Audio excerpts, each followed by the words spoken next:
Chainz is a pretty significant rapper in the modern day. He has had many hits, many featured hits over the years.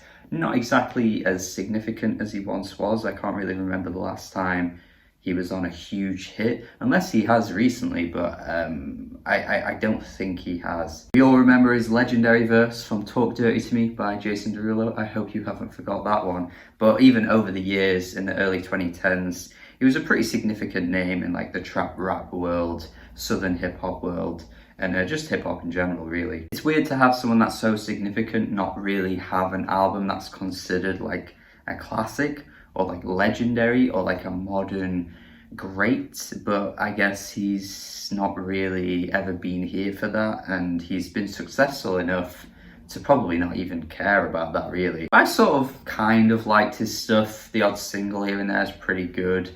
Some tracks from his previous albums and mixtapes, pretty good. Not heard everything he's put out, but you know, at worst he puts out really bad lyrics, but at best he puts out a pretty fun, catchy banger. That's kind of all of those worlds colliding together in this one album, really. It's like the two polarizing sides of the really bad lyrics but a catchy banger kind of coming together on this new one here, So Help Me God. He's not impressing me from a lyrical standpoint at all, but there are some pretty good tracks on here regardless. But I think overall, actually, the general issue with this album here is that there's just not really a lot making it stand out. Some of the hooks just don't really stand out. Some of the features are pretty so-so.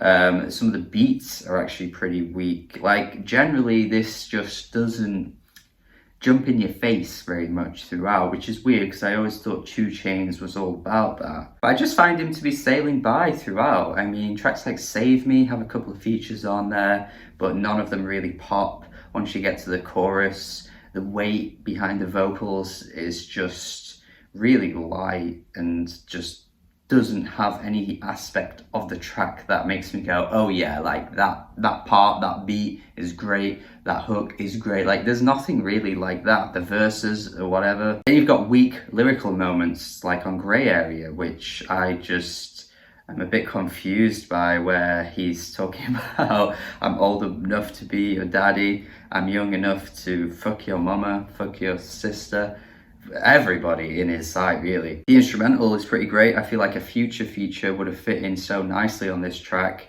But yeah, like the lyrics, I'm just baffled by. It's not particularly very funny.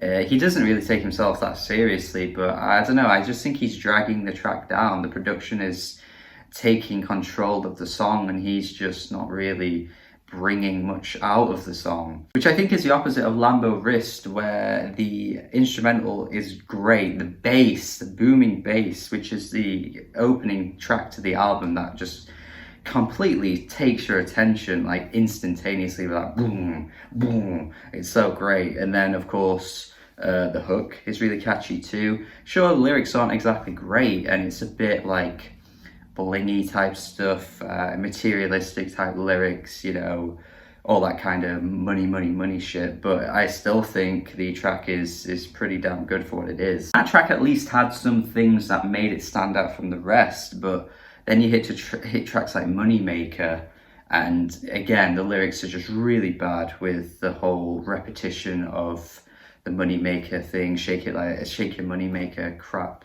whatever that is. Generic stripper anthem shit that just doesn't really do anything for me. And again, if it was at least a bit catchier, if it was at least stand out in a way that, you know, maybe the beat was really good, like there just isn't really anything like that. Can't Go For That is a weird moment on the album where the instrumental is literally just taken from the Hall & Oates song, which is a pretty classic 80s track.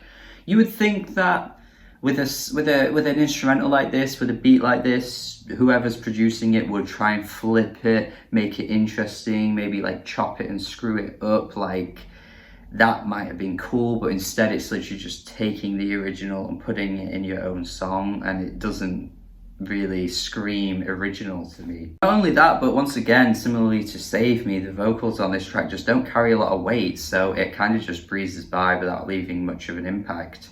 And again, with the fact that it is just the same instrumental, I just think a bit of creativity would have done this song a lot of justice. Quarantine Thick, once again, not really impressive from a lyrical standpoint.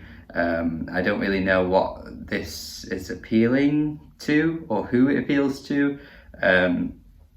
Just seems like it's capitalizing on the fact that, you know, we've all been in quarantine this year and shit like that.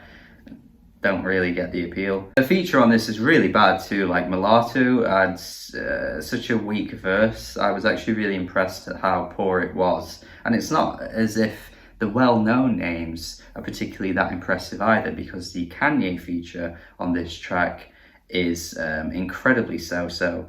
And I don't even know if he's putting a huge amount of effort into what he's saying here, which I think has been a bit of a common theme for Kanye these days anyway. I don't think he's been the best in the past couple of years, but even still, once again, the beat on this track I think is actually really bad. Like, there aren't even many tracks on this album where I'd say the beat is bad, but I just think this one is quite bad. Like, it sounds really shoddily put together. And I don't think it really hits hard or anything. I don't know what it's trying to do, but I just don't find this one appealing whatsoever. The track Tony, once again, is just some really repetitive type shit where he's just constantly referencing Tony. It gets really boring and stale. Similarly to, you know, previous tracks on the album that feel quite repetitive, like the Moneymaker thing. YRB, once again, just some really bad lyrics. So one where he says he pees on a girl or something like that.